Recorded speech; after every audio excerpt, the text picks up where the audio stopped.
ബസന്ത് കൂടിയുണ്ട്. ബസന്ത് സംസ്കാര ചടങ്ങുകൾ പൂർത്തിയാകുന്നു. ചിതയ്ക്ക് തീ കൊളുത്തി അവിടെ നിന്നുള്ള ദൃശ്യങ്ങൾ മാതൃഭൂമി ന്യൂസ് പ്രേക്ഷകർ ഇപ്പോൾ തത്സമയം കാണുന്നുണ്ട്. നിഗംബോധ് ഘട്ടിൽ നിന്ന് ഈ ഘട്ടത്തിൽ നൽകാൻ കഴിയുന്ന, പങ്കുവയ്ക്കാൻ കഴിയുന്ന അന്തരീക്ഷം. രതീഷ, ഇന്ത്യയുടെ പ്രധാനമന്ത്രിയായിരുന്ന മൻമോഹൻ സിംഗിന് രാജ്യം വിട നൽകിയിരിക്കുകയാണ്. നിഗംബോധ് ഘാട്ടിൽ പൂർണ്ണ സൈനിക ബഹുമതികളോടെ അദ്ദേഹത്തിൻ്റെ ഇപ്പോൾ ചിതയൊരുക്കിയിരിക്കുന്നു. അദ്ദേഹത്തിൻ്റെ മൂത്ത മകളാണ് ചിതയ്ക്ക് തിരികൊളുത്തിയത്. രാഷ്ട്രപതി ദ്രൗപദി മുർമു, ഉപരാഷ്ട്രപതി ജഗദീപ് ധൻഖർ, പ്രധാനമന്ത്രി നരേന്ദ്രമോദി, മുതിർന്ന കേന്ദ്രമന്ത്രിമാർ, AICC അധ്യക്ഷൻ മല്ലികാർജ്ജുന ഖാർഗെ, സോണിയാഗാന്ധി അടക്കമുള്ള പ്രമുഖരെല്ലാവരും തന്നെ നിഗംബോധ് ഘാട്ടിൽ എത്തിയിട്ടുണ്ടായിരുന്നു. ഭൂട്ടാൻ രാജാവ് ജിഗ്മെ നംഗ്യേൽ വാങ്ചോക്ക്, അതോടൊപ്പം തന്നെ മാൽദീവിയൻ വിദേശമന്ത്രി അടക്കമുള്ള വിദേശ നേതാക്കളും ഡോക്ടർ സിംഗിന് അവസാനത്തെ യാത്രാമൊഴി നൽകാൻ ഇന്ന് നിഗംബോധ് ഘാട്ടിലെത്തിയിരുന്നു. സിഖ് മതാചാരപ്രകാരമാണ് അദ്ദേഹത്തിനെ ചിതയൊരുക്കിയത്. സിഖ് മതാചാരപ്രകാരമുള്ള പ്രാർത്ഥനകൾക്ക് ശേഷം സംസ്കരിക്കുകയാണ് ഡോക്ടർ സിംഗിൻ്റെ ഭൗതിക ശരീരം ചെയ്തിരിക്കുന്നത്. നിഗംബോധ് ഘാട്ടിലേക്ക് ഇന്ന് 9:30 മണിക്ക് ശേഷമാണ് ഓൾ ഇന്ത്യ കോൺഗ്രസ് കമ്മിറ്റിയുടെ ഓഫീസിൽ നിന്നും ഭൗതിക ശരീരം കൊണ്ടുവന്നത്. കഴിഞ്ഞ ദിവസം അദ്ദേഹത്തിൻ്റെ വസതിയിലായിരുന്നു അദ്ദേഹത്തിൻ്റെ ഭൗതിക ശരീരം സൂക്ഷിച്ചിരുന്നത്. പ്രധാനമന്ത്രി അടക്കമുള്ളവർ അവിടെ അദ്ദേഹത്തിന് യാത്രാമൊഴി ചൊല്ലാൻ എത്തിയിരുന്നു.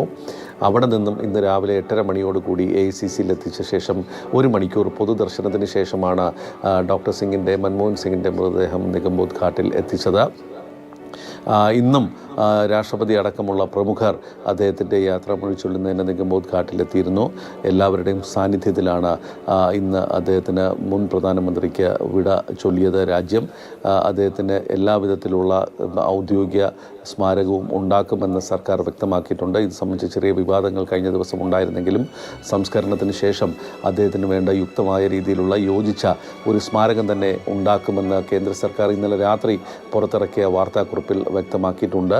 അതേസമയം മറ്റ് വിവാദങ്ങൾക്കില്ല എന്നുള്ളൊരു നിലപാടാണ് സർക്കാർ ഇപ്പോൾ സ്വീകരിച്ചിരിക്കുന്നത് എന്ന് വ്യക്തമാണ്. കാരണം രാജ്യത്തിൻ്റെ എല്ലാവരും തന്നെ ഇന്ന് അദ്ദേഹത്തിൻ്റെ യാത്രാമൊഴി ചൊല്ലാൻ നിഗംബോധ് ഘാട്ടിലെത്തി എന്നുള്ളത് വളരെ ശ്രദ്ധേയമായ ഒരു കാര്യമാണ്.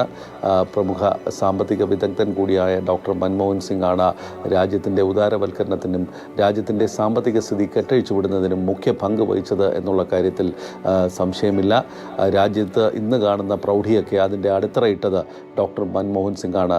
സാമ്പത്തികമായി രാജ്യത്തിൻ്റെ എല്ലാവിധ ശക്തിയും ഉപയോഗിച്ച് രാജ്യത്തെ മുന്നോട്ട് നയിക്കുന്നതിനുള്ള നയങ്ങൾ അദ്ദേഹം ധനമന്ത്രിയായിരുന്ന കാലഘട്ടത്തിലാണ് രൂപീകരിച്ചത്. വ്യവസായ നയമായിരുന്നാലും ബാങ്കിങ് രംഗത്തെ പരിഷ്കാരങ്ങളായിരുന്നാലും അദ്ദേഹം ആ തരത്തിൽ മുന്നോട്ട് കൊണ്ടുപോയി.